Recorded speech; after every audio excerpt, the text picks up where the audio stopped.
Meus queridos e amados irmãos, se você pode, abra sua Bíblia em Mateus capítulo 5. Eu vou ler alguns versículos de forma bem pausada.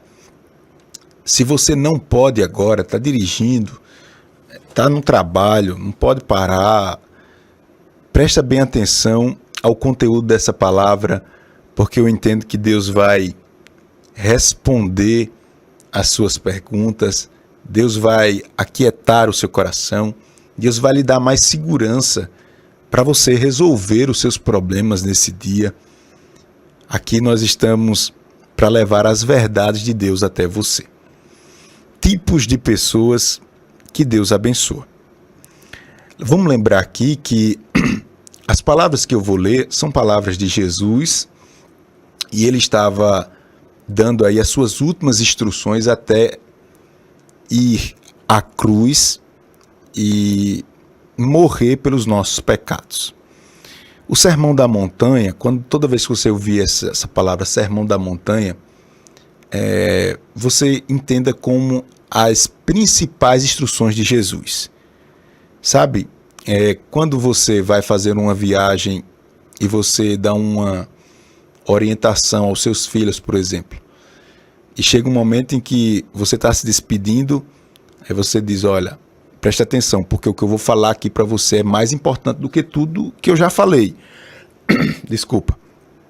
Então, o tom do ensinamento de Jesus é esse. O que eu vou falar aqui para vocês não podem perder de vista, porque se vocês não praticarem o que eu vou ensinar a vocês agora, eu estou indo até a cruz, vocês não vão suportar esse mundo, vocês não vão conseguir vencer, vocês não vão viver nesse mundo de forma agradável. Então, o tom do ensinamento de Jesus é esse. Aí ele diz assim, versículo de número 3, porque o versículo 1 e 2 diz que ele se aproximou da multidão, subiu ao monte, assentou-se com seus discípulos e começou a ensinar. Aí o ensinamento dele eu vou ler agora. Até o verso de número 12, ele diz assim, palavras de Jesus, repito. Ele diz assim, bem-aventurados os pobres de espírito, porque deles é o reino dos céus. Bem-aventurados os que choram, porque eles serão consolados. Bem-aventurados os mansos, porque eles herdarão a terra. Bem-aventurados os que têm fome e sede de justiça, porque eles serão fartos. Bem-aventurados os misericordiosos, porque eles alcançarão misericórdia. Bem-aventurados os limpos de coração, porque eles verão a Deus. Bem-aventurados os pacificadores, porque eles serão chamados filhos de Deus. Bem-aventurados os que sofrem perseguição por causa da justiça, porque deles é o reino dos céus. Bem-aventurados sois vós, quando vos injuriarem e perseguirem e, mentindo, disserem todo o mal contra vós por minha causa. Exultai e alegrai-vos, porque é grande o vosso galardão nos céus, porque assim perseguiram os profetas que foram antes de vós. Então, essa palavra bem-aventurado, ela quer dizer feliz ou mais do que feliz. É como que Deus dissesse assim, completo é o homem, pobre de espírito. Aí ele vai dizendo, né? Completo é o homem que chora, porque será consolado e aí por diante. Pois bem, irmãos, não tenho dúvida que todos nós queremos ter uma vida abençoada por Deus, todos nós queremos que a nossa vida seja regada pelas bênçãos de Deus, todos nós. A gente vê o evangelho crescendo muito. A gente, alguns anos atrás, sei lá, 30, 40 anos, a gente não via tantas pessoas se declarando como cristãs. Era mais restrito. E hoje todo mundo tem acesso às verdades de Deus, todo mundo conhece a palavra de Deus e todo mundo quer naturalmente ser abençoado por Deus. Eu quero já deixar algumas considerações aqui a você, como dizendo a você que Deus ele tem, primeiro, guarde isso, prazer em abençoar. Deus ele não faz esforço. Deus não faz esforço para abençoar ninguém. É da natureza de Deus. É da natureza de Deus nos abençoar nas áreas mais importantes da nossa vida. Por exemplo, queira você ou não, ache você ou não, mas a nossa saúde é uma área importante, né? Não tem como a gente estar bem se a gente não tiver saúde. Até algumas pessoas dizem, tá tudo bem, estando com saúde tá tudo bem. É uma verdade. A gente não pode falar que tá tudo bem sem saúde. É uma área fundamental que Deus quer te abençoar nessa área, na saúde. Casamento, por exemplo. A gente fala de casamento, a gente está falando de família. Você não pode ser feliz sem família. Mas pastor, minha família é uma bênção. Não é só a sua não, toda família tem problema. Deus quer te abençoar nessa área fundamental. Queira você entender ou não, sua família é fundamental. Deus quer te abençoar nessa área, não tenho dúvida, na sua família. Falei de saúde, falei de família. Vou falar de outra área aí que Deus quer te abençoar também e Ele não faz esforço para isso. Ele quer te abençoar na área financeira. Sim. Pastor, mas nem tudo, eu não ligo bem, eu não ligo para isso não, tendo o que comer, como a Bíblia diz, está tudo certo. Mas Deus também disse que aquele que deixou pai, mãe, irmãos por amor dele, será abençoado 100 vezes mais aqui nessa terra. Mesmo que você diga que não tem importância, algumas pessoas, eu vivo pela fé, não sei o quê, usa esses jargões, mas a área financeira é importantíssima para todo mundo. Quantas famílias estão em crise porque a crise começou na área financeira, casamentos e outras coisas. Eu não vou pregar a palavra de Deus do jeito que fantasia não, eu prego a palavra de Deus como a gente vive no dia a dia. É a realidade das coisas. Você precisa de ter o seu sustento. Claro, você precisa avançar. Você precisa progredir. Isso é bíblico. Você não pode ficar paralisado, não. Toda a vida nesse imprensado, toda a vida nessa situação. A vida inteira, não. Falei de saúde, falei de família, falei da área financeira. Essas áreas aqui são fundamentais. Que aí a gente envolve também a vida espiritual como um todo, a sentimental. Então, Deus quer cuidar e cuidar muito bem dessas áreas na sua vida.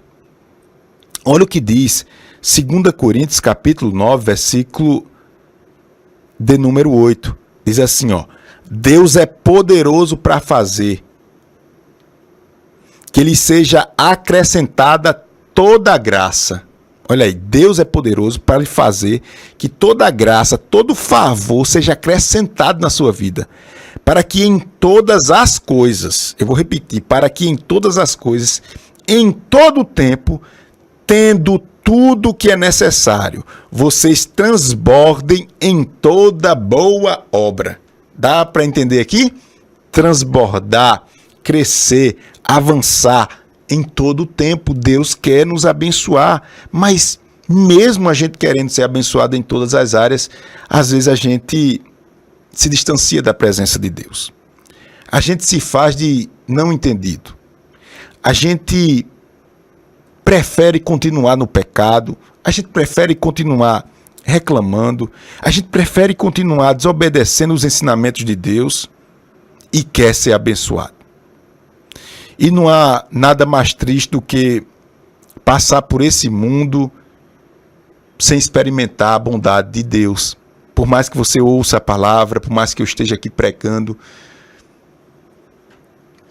você tem que experimentar. Não vale a pena a gente passar por esse mundo sem a gente ver Deus nos abençoando nessas áreas.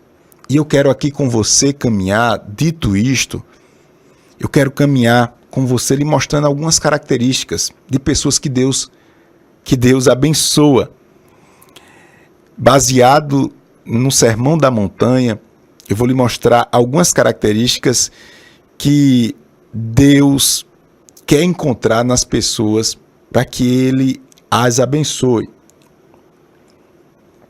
Algumas características de pessoas que Deus abençoa.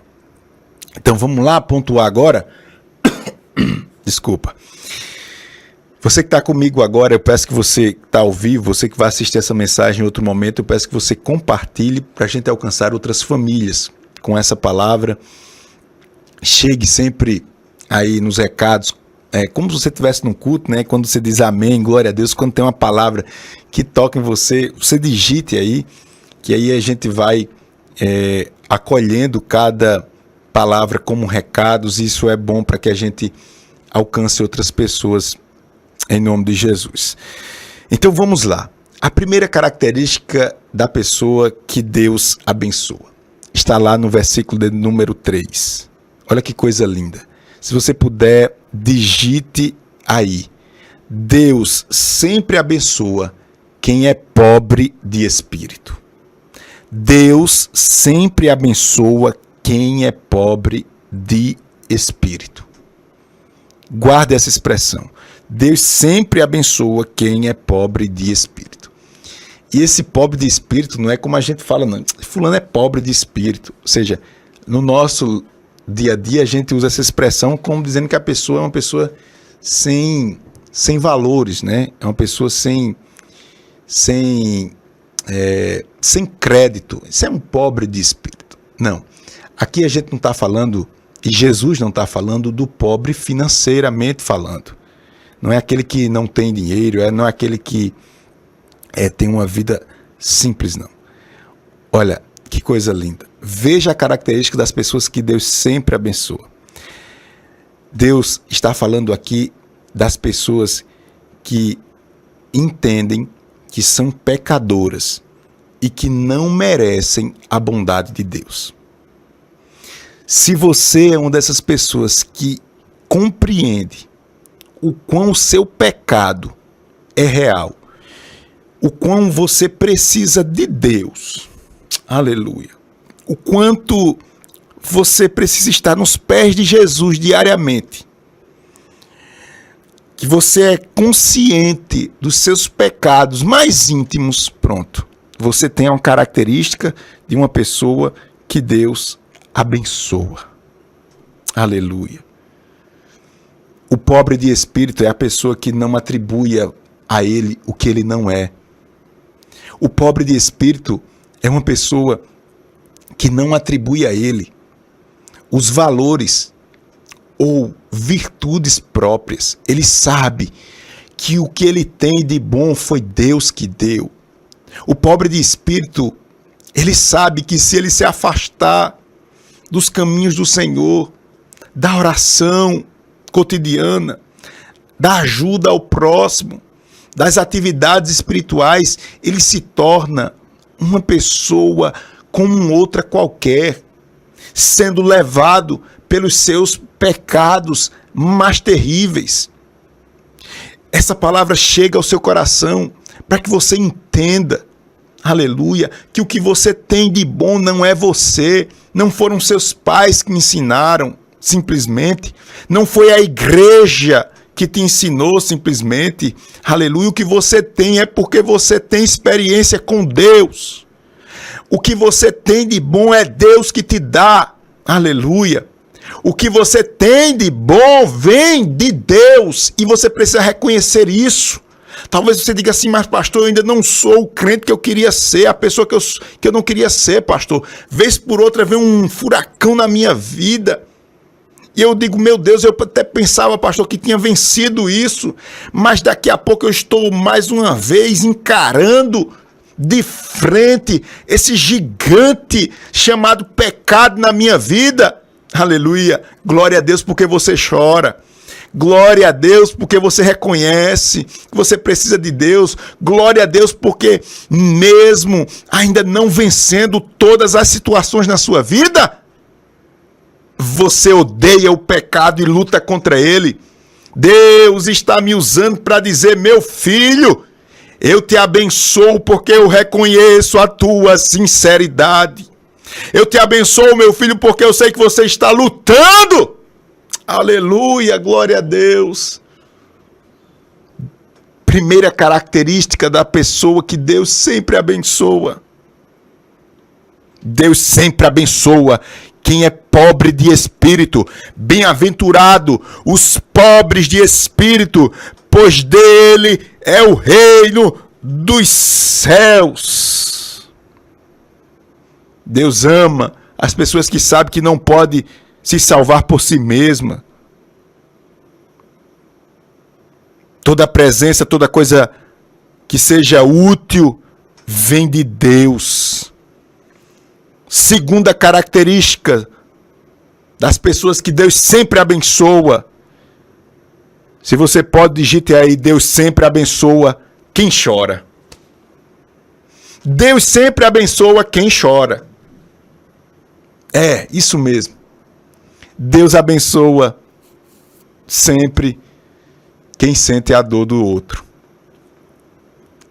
E às vezes a gente se envolve nas nossas coisas que a gente não tem nem tempo de parar para ouvir o problema das pessoas. Às vezes nós choramos porque perdemos o emprego, choramos porque um relacionamento que a gente tanto valorizava foi desfeito. Mas o choro que Jesus fala não é esse choro, não. O choro que Jesus fala é um choro de arrependimento. O choro que Jesus fala é um choro de tristeza por causa do pecado. O choro que Jesus fala é o choro que consegue perceber a necessidade de pessoas amadas estarem nos caminhos do Senhor e a gente vê o pecado amarrando essas pessoas. O pecado jogando essas pessoas para um lado e para o outro. Esse é o choro. Então Jesus sempre abençoa aquelas pessoas que entendem a importância de fazer alguma coisa para que as verdades de Deus alcancem alguém dentro da nossa casa. Que a gente faça alguma coisa para que a verdade de Deus alcance este pecador que às vezes está bem perto da gente e causa tanto problema para todo mundo. Mas a gente cai na armadilha da murmuração. A gente cai na armadilha de querer resolver da nossa maneira. A gente cai na armadilha de querer lançar maldição. A gente cai na armadilha de querer dizer: não, isso daí é porque ele é assim mesmo, ele escolheu ser assim mesmo. E Deus está dizendo assim: é tempo de você chorar. Porque Deus vai te abençoar. É tempo de você imprimir força. Aleluia. E ver o seu coração contrito. Não é só quando você é atingido diretamente, não. É porque você tem a sensibilidade de ver o sofrimento e a dor na vida das pessoas. Então, primeira característica que Deus quer encontrar em mim e você é pobre de espírito. A gente viu lá que esse pobre é você reconhecer seu pecado, é você sentir a dor de ainda estar amarrado a essa natureza pecaminosa, reconhecer que tudo de bom que você tem vem de Deus, não é de você. Segundo, Deus quer encontrar lágrimas verdadeiras, a dor, você sentindo a dor das pessoas que estão ao seu redor, que estão presas ainda pelo pecado. Terceira característica que Deus quer encontrar em mim e você. A palavra do Senhor diz que Deus sempre abençoa quem é humilde. Deus tem prazer em abençoar o humilde. E agora, hein? Será que nós somos humildes? Será que nós temos essa virtude? Essa virtude ela tem um poder tremendo. Por exemplo, vou dar aqui um exemplo do poder da humildade. A humildade, ela por vezes se confunde com a mansidão. Humildade e mansidão estão muito ligados e às vezes a gente não consegue saber o que é humildade e o que é mansidão.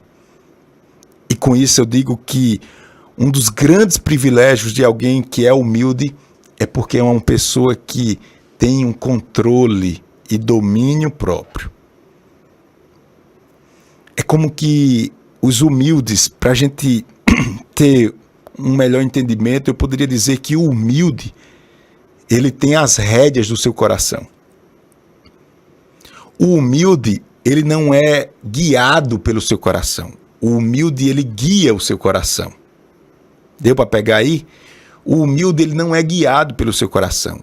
Ele guia o seu coração. A humildade é uma virtude tão poderosa que faz com que você não controle só o seu coração.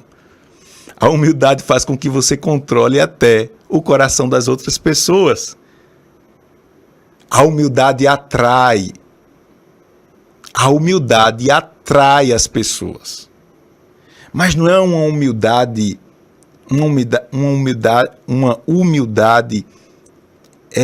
faz de conta não, mascarada não, é uma humildade verdadeira, uma humildade verdadeira.